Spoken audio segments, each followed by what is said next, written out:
बिस्मिल्लाहिर्रहमानिर्रहीम। अस्सलाम वालेकुम। आज हमारे कोर्स का टॉपिक का नाम है how to add thumbnail on your YouTube videos. तो फर्स्ट ऑफ़ ऑल आपने आना है यूट्यूब पे। उसके बाद वो राइट साइड पे क्लिक करना है और यूर चैनल में जाना है। यूर चैनल के बाद आप देखेंगे यहाँ आपने जो वीडियोस डाउनलोड की थी, अपलोड की थी, तो उस पे आप जिस पे आप थंबनेल लगाना चाहते हैं उसको ओपन करें। उसमें आपने एडिट पे जाना है, एडिट वीडियोस पे।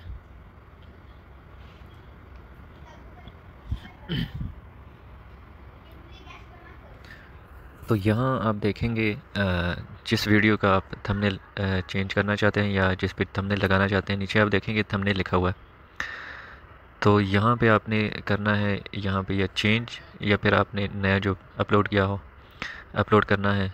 मैंने तो पहले से लगाया है, लेकिन आपको समझाने के लिए मैं ये दूसरा जो थंबनेल है ये लगा रहा हूँ। यहाँ पे आपने पहले से ये रखना हो डेस्कटॉप पे, और यहाँ से ये अपलोड हो गया। यहाँ से आपने सेव करना है। सेव करके जो भी आप वीडियो आप प्ले करेंगे तो उससे पहले आपको ये थंबनेल नज़र आएगा हाउ टू। तो ऐसे ये थंबनेल ऐसे लगाया जाता है। उम्मीद है आपको मेरी वीडियो समझ आ गई होगी। नेक्स्ट वीडियो के लिए मेरे चैनल को सब्सक्राइब करें और लाइक करें। बहुत शुक्रिया। अल्लाह हाफिज़।